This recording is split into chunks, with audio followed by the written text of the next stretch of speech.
I am Cecilia Gaston. I'm the Executive Director of the Violence Intervention Program. And we are here. First of all, I want to thank the Manhattan Neighborhood Network for giving us this extraordinary space with all this technology. It's hard to find, the space all set up like this. But I want to introduce to you a very, very special person. Right next to me is Lorena Gordon, who is the creative force behind this film. I was telling her, it's a world that I don't know much about. How do you do film? How do you write it? All of that stuff is a world. And we are, next to her is Nancy Castro, who is one of the actors in the film.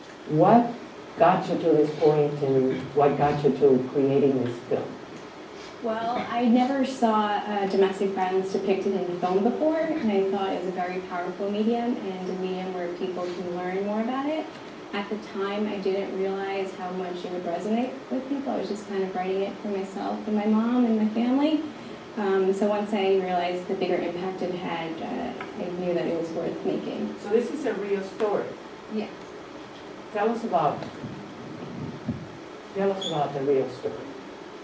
So it had this is the story of your mother? Mm-hmm. So yeah, my mother is a survivor of domestic abuse, and she left my father. She was married for 15 years and left my father, and my brother was 10. I was 6 at the time, so that's the only part that's dramatized in the film. So yeah, she just found the courage to finally leave one day and left with nothing besides her kids. That's an amazing story. And how did you become Marisol? Well, as I was telling you before, there is a website where filmmakers post auditions for their films, and I saw the posting, and it resonated with me. Also, I have this story in my family, a close family member, and I went to the audition, I read for the part, and I was just praying that I got it, and I did. So you actually applied because you had a personal experience with abuse? Well, first because I'm an actress, and I like to portray these very personal stories. We as actors are instruments of the director, the writer, to tell a story, and I like to tell these stories that are real. Stories that happen to one of my family members. So one of the conversations that we were having outside before this was a report that came out in 2013 from the Avon Foundation. They did a survey across the nation, and they identified that about 85% of adults 15 and over know personally somebody that has been affected by domestic violence. But when you ask those 85% if it can happen to someone that they know, only about 50% of those people actually say, well, it could happen to someone in my circle of friends. So there's a complete disconnect between the fact that people know that everybody, like the three of us are affected personally with domestic violence, and yet it would be one of us saying, well, no, it can't happen to me anymore. So I would be very curious to see what has been your experience in the film industry. What have you experienced when you were making this? Was it difficult to get the money? Was it, what were the handicaps and what were difficulties in making a film that is something that people don't want to know about? I think what made it easier was the fact that the whole cast basically had their own experience with domestic abuse. So we knew how important it was to make the film no matter what came in our way. But I think since the trailer was seen by so many people and how it's relatable to their lives, whether they were survivors themselves or kids in watching this growing up. Excellent. So you've been showing the trailer across the nation in different locations. What have been the audience's experience with the film? I think they relate a lot to Marisol, Nancy's character, and the last screening I had, they were clients of this shelter home in Chicago, so they told me how their Gladys, who you'll see in the trailer, was that shelter home. And it gave them hope and to realize that there is help out there. We show them the most important part, which is, even though she's pregnant, she still gets abused, and then finally she makes a decision because she's waiting. Most of the people that I have talked to, that I have gone through this, they say, maybe after my first kid it's gonna change, or maybe after the second, or maybe after we leave the street, or maybe after we paid our debts. It's always maybe later, until she finally finds this courage with her friend who says, maybe you need to leave and I'm gonna help you. So it's a whole, I was recently, one of the girls who do my nails, she tells me also 15 years she lived with him, and again she said she's immigrant, and they're very afraid that there's not enough help for them because they're immigrants and they are afraid of talking. And that's another huge statistically documented, that most women come here and sometimes they don't know that the laws of the country apply to them. Also the perpetrators don't know that the laws of the country apply to them just because they're undocumented. And they come from countries where there is no help, so they also don't know that there's help and that there are laws that protect them. What the film portrays is some of the real specific things that happen. In this case, I believe the young child asks the mom, why do we have to put up with this?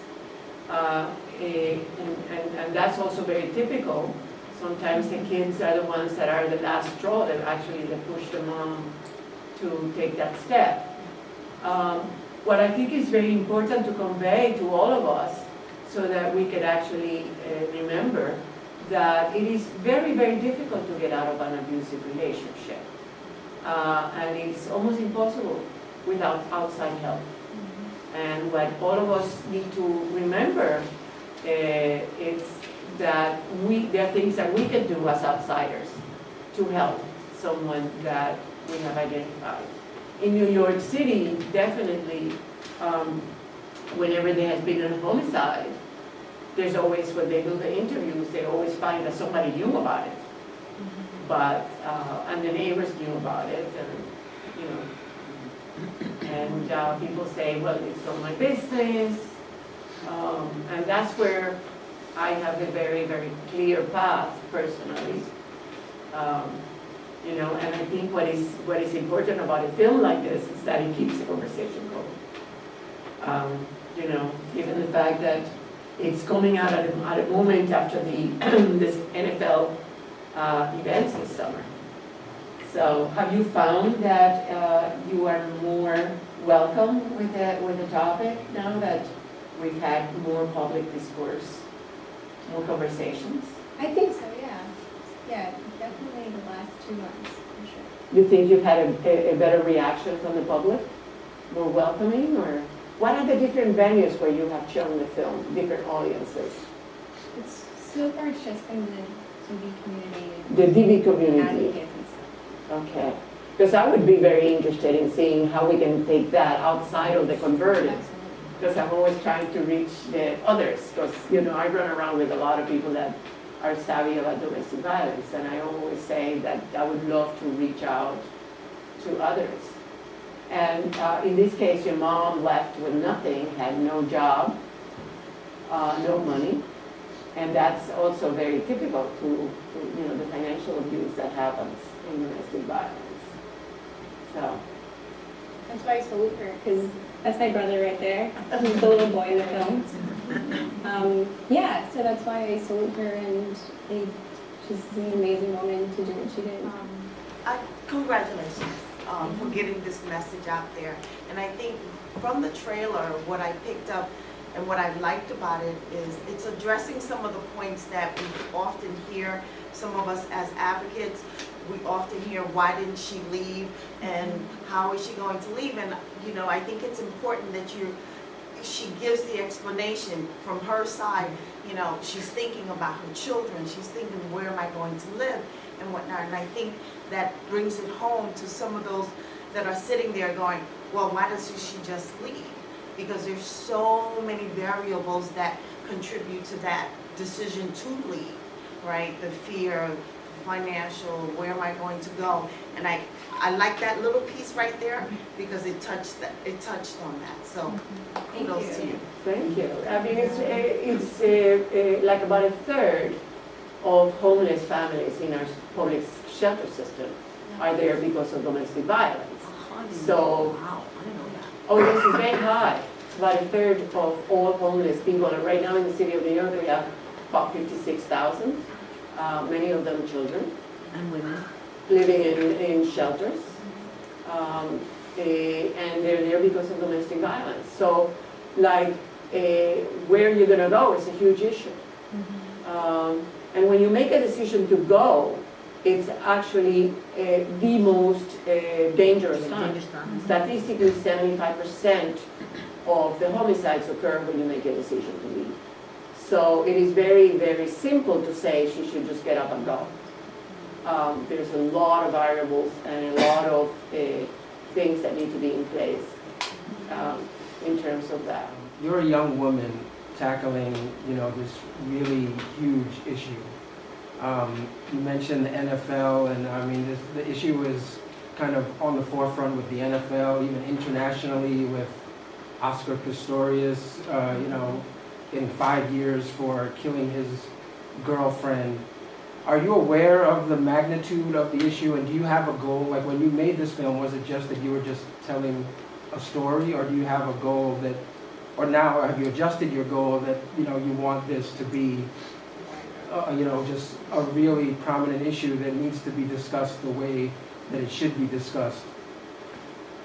I think when I was writing it, it was just for me and for my family. I think it was once we started making the film that we realized the impact it would make on other people, not just these survivors that can relate to it. So I think just be a voice and bring this to other people's attention who really wouldn't see a film with a female protagonist being a victim of domestic violence. So if we can reach a broader audience. I'm glad you brought that part that as a community we have a responsibility on this. I mean, this is something that is not just happening closing doors. It's something that we are all involved in. Whether we see it, whether we do something, or whether we don't do anything about it. So I think the film is really good on touching many things that are important, that why don't she live, and the points that we're still blaming the victims. We're still saying, why don't just she lives and that's it. It's easy to live, why she want to live like that. And I think that these little few minutes are touching many important points. The participation of the community, the really hard time, and like Cecilia said right now, as a community, we have a responsibility on this. It's not just something that is happening on the other family. It's something that we are responsible, and we are responsible on creating spaces when survivors have the possibility to heal and not to be blamed, and to really see it as we can bring our hand and we can do something about this. It's not just something like something that happened on the other side and not in my side. It's my responsibility to do something also. So I'm glad you say that part. I was one of those judging persons. I was the person judging my family member. I was that person saying, why doesn't she live? Why my cousin have to go through this? Why is she? And I honestly, I haven't really had that conversation with her. But after talking with, we had one whole day with Lorena's mother, and she told me her story. And then I just, it was a little hard because I didn't want to lie. I don't want to.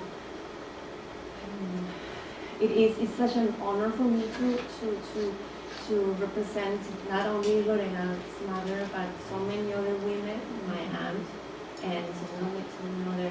So I just try to be very careful on how I will express those feelings, being the most honest as I could. And so when I was talking, saying all these words about, saying the lines, I always thought, about Lorena's mother and my aunt, and how they suffered and how my cousins were suffering for that.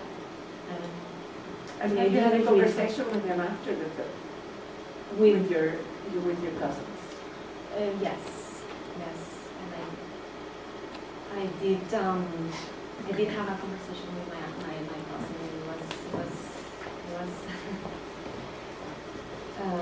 It was difficult, but it was something that needed to be done, and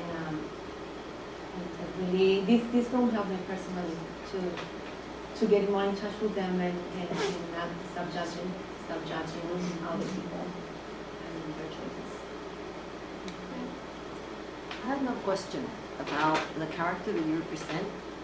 When she seems to still feel something for her husband because, or maybe not, but she is realizing he is going to see someone else. So how did you feel? Did you feel in portraying that? Because that sometimes is a problem, that women are torn between the person they thought they loved. The persons usually are not abusive 100% of the time, and they turn on the charm, so they kind of give them a hope, like a little carrot. But in this situation, there was another layer of complexity, is that he is a womanizer. So she still is jealous, even though you would think that she would go, this is great, you go out with the other person, leave me alone and I'll leave. But it's not what happened. She is hurt that he is seeing someone else. I think it's because there's always hope. There's always that hope that things could get better. That maybe after the second child is born, things could be better. There's always that hope that marriage could work and that he can change. So that she still feels something for him. Yes, I think so. Maybe not crazy love like at the beginning, but Yeah. I'm thinking, I'm talking of pretending to myself. Maybe she thinks that she wants to have her family together. She wants to keep, have her children growing up with the father and another, in the same way that she did when she was a little girl. She had both her parents really love, and the love of her father towards her. And grandfather was an amazing father for her kids, and she was always dreaming about having that family. And she doesn't want the kids to grow up without that experience that she had when she was a little girl. I'd like to introduce you to Jayson Simba.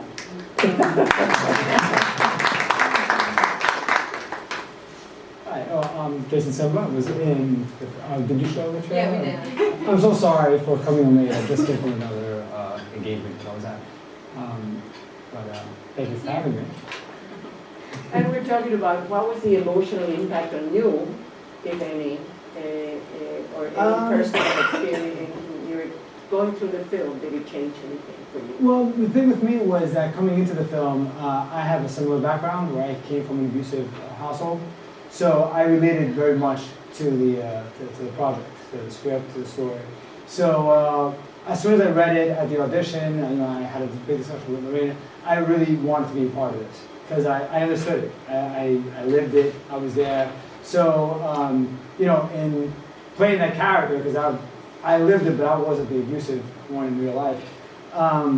It was just a lot of going back and I guess.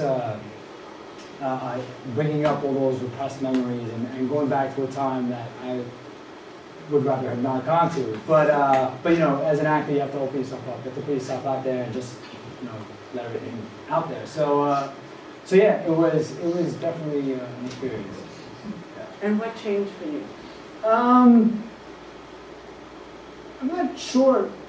I'm not sure anything really changed. I think in developing that character, I was more trying to understand where that came from, where like what makes somebody violent or abusive or or whatnot.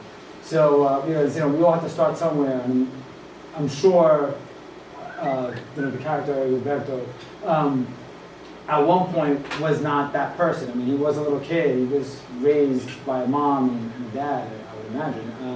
So for me, is developing a character and trying to find how he got to where he was, how he became that person was more of my experience as far as being part of the film. Not so much a learning experience, but just more of a trying to figure out where this guy came. How do you hope to impact I mean, society at large? I feel, and I know we discussed this yesterday, that abusive relationship is something that is kind of on the down low, and it's not. So many people are ashamed to talk about it. So I think the film will help bring awareness and hopefully allow people to see people who are in these situations. Say, I'm not alone. I'm not the only person who's in this. And I hope that they can relate to the fear of leaving, because again we discussed this, the question was why don't you just leave? It's really not that simple. So and I think the film does a good job of expressing that. So I'm hoping that audiences get an inside look at that, and try to understand why they can't leave, instead of being so quick to always say, why don't you just get out of that? And then when you see this, it's like, okay, now I kind of understand why it's not so easy to. It's been a long process. I wrote the film 4 years ago. It's when he was originally cast. And I think it took me 2 years to just grow up as a person and have these experiences that I realized that I was finally ready, because I wasn't ready 4 years ago. I did not have the life experience I have now, and once I felt inspired and really wanted to make something, and I felt this was the right project to do so, and I was blessed with a great cast and a great crew, and it was literally a labor of love, and we had just the funds to make it through. We shot 5 days in Ridgewood, Queens, and it was hot. We were shooting in a heat wave, and it was, I was just blessed overall to have people who believed in the story and believed in me, and yeah, I had their trust, so I knew I couldn't let them down no matter what came my way. True story. And what does your mom and family say? I was lucky she agreed to let me share it, because most of the times it's like hush-hush, like just in our family, don't know about it. I didn't think she really fully grasped the idea until the ball started rolling and we started to make things happen. I think all she said was if this is going to help others, let's do it. So I was very lucky that she allowed me to. It's going to open up so many doors and so many ears and eyes, and you're amazing. Thank you. Maybe next year, once we've been selected to screen the film, just go around colleges and raise awareness. I mean, it goes beyond just a festival. Just hopefully have it online. Just have as many people watch it as possible.